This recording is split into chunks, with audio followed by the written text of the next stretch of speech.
Hello student, myself Dr. VB Sonawne.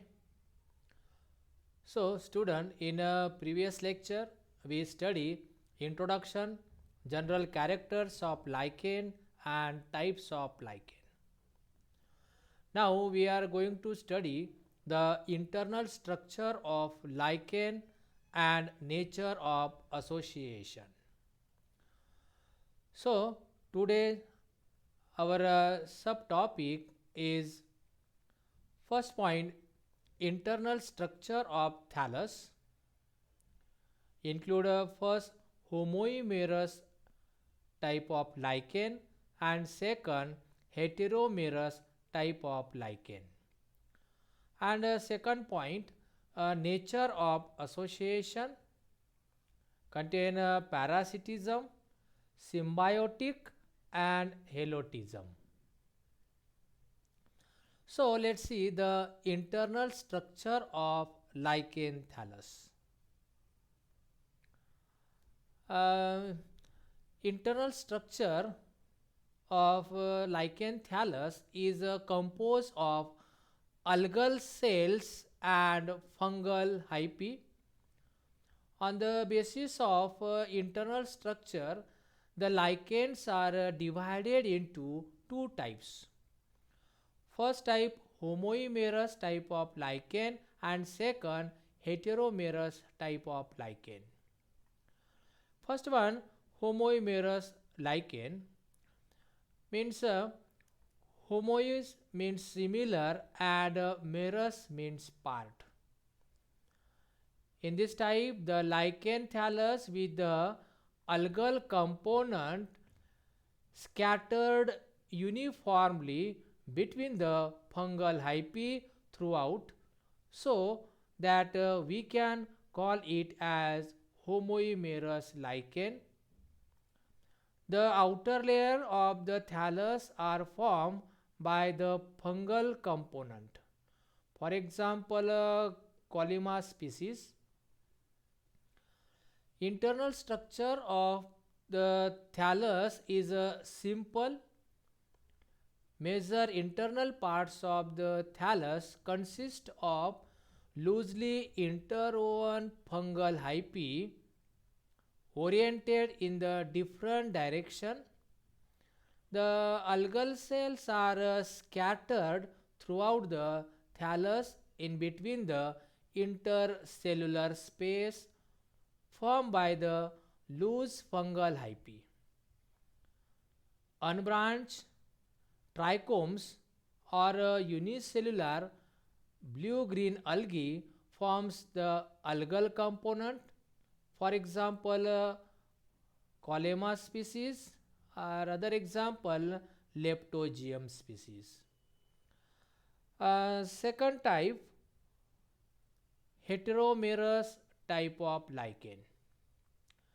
Heteros means different and merous means part.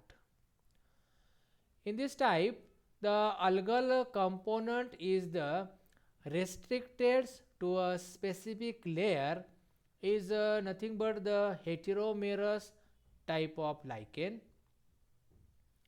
Rest of the thallus is made up of fungal component. Thallus is differentiated into upper cortex lesion, second algal layer, third medulla, and last lower cortex. Most of the thallus shows this type of the structure. For example, Parmela species. Internal structure of heteromerous lichen. First of all, upper cortex. It has epidermis like arrangement of the upper surface. It is the uppermost protective layer which is made up of compactly interwoven fungal hyphae. Upper cortex is thick. This is the uppermost protective zone made up of closely arranged forming a pseudo-parenchymatous mass of the fungal hyphae, nothing but upper cortex. The intercellular space is also absent. If present, they are filled by gelatinous substance. In some foliage lichen, epidermis layer may or may not be present. Second layer, gonidial layer or algal layer. Below the upper epidermis lies the algal layer, nothing but gonidial layer. This region is the photosynthetic region of the thallus. Algal zone consists of mostly blue-green algae, for example, nostoc, Rivularia, etc., and filamentous of cyanophyceae or chlorophyceae members. Some fungal hyphae also remain embedded in this layer. Common algal members are nostoc, Rivularia, and Chlorella. This is also known as gonidial layer. The fungal hyphae send Hausteria into algal cells to absorb food for them. Third layer, medulla. The algal layer is followed by a zone of medulla, which is made up of loosely interwoven fungal hyphae. Medulla forms the central region of the lichen. The fungal hyphae run in all directions and encloses large air space. And last layer, cortex region, lower cortex. Below of the medulla is a region of lower cortex which is composed of densely packed fungal hyphae runs parallel to the lower surface of the thallus. The outermost layer of this zone produce many rhizines which are absorbing and anchoring organs. In some species, lower cortex is absent. In such cases, rhizine arise directly from thicker parts of the medullary. Next point, transverse section of fruticose lichen. The outline of transverse section of fruticose lichen is circular. The thallus shows similar layer as in heteromerous lichen. The thallus being cylindrical in nature, it has three concentric zone. Outer zone is the cortex made up of compactly arranged fungal hyphae and algal cell scattered in between them. The central region is occupied by the medulla, which consists of thick walled fungal hyphae compactly arranged parallel to the outer surface.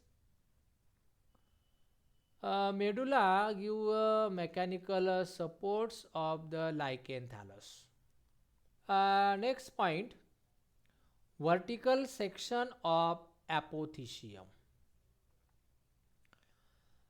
Structure of ascolichen thallus and apothecium. Vs of apothecium contain upper cortex, algal layer, medulla, and lower cortex. Apothecium is a cup-shaped body. Here, in the cavity of the cup are present many asci and sterile paraphyses. In each ascus are present typically here 8 uninucleate ascospores are present. Next point, nature of association. The relationship between the alga and the fungus in a lichen thallus is still not clearly understood. This relationship is treated as an example of first parasitism, second symbiosis, and third helotism. Most of them consider that the symbiotic association. First one, parasitism. According to some worker like Fink in 1913 have suggested that the fungus lives as a parasite on the algal partner. According to the proposed by Schivedener in 1867, he justification that in some lichen fungal hyphae send haustoria in algal cells and absorb food from them.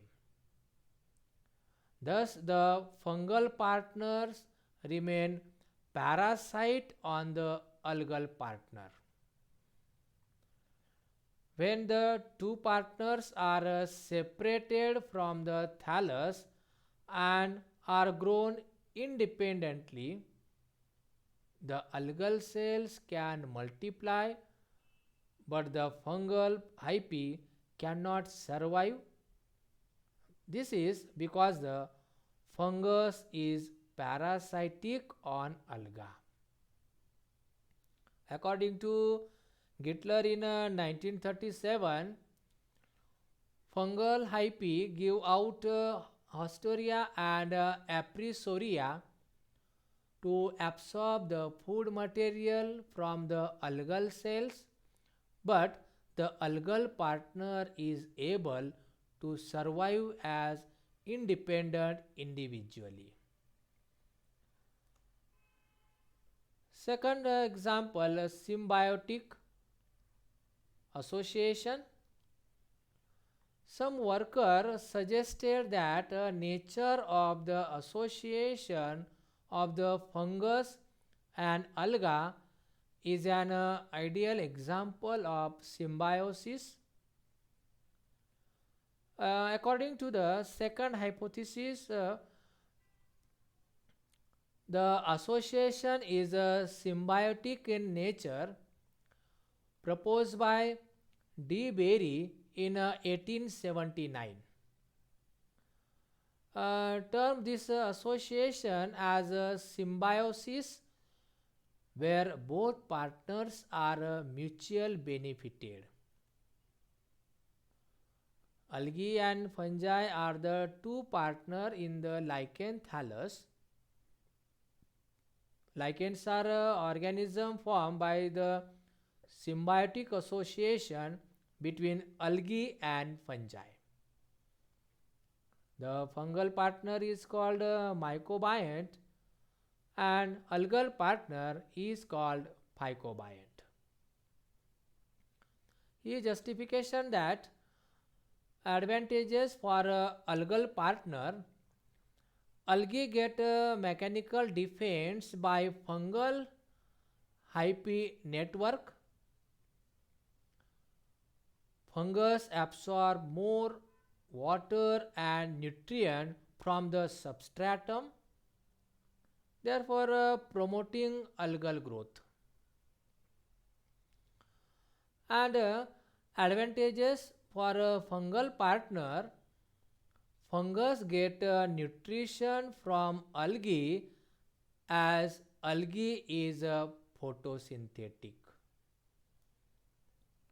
According to some botanists, the association in lichen is of symbiotic types because both the components, that is algae and fungi, are mutually benefited. The fungus component absorb water and mineral from the substratum as well as absorb moisture and provide protection to the algal partner, and also keep it moist in a dry condition. In a return, the fungal component derive food from the algal cells. When two components of lichen thallus are grown separately in a pure culture and are then placed together, the two components combine again to form lichen thallus. Last point, halotism.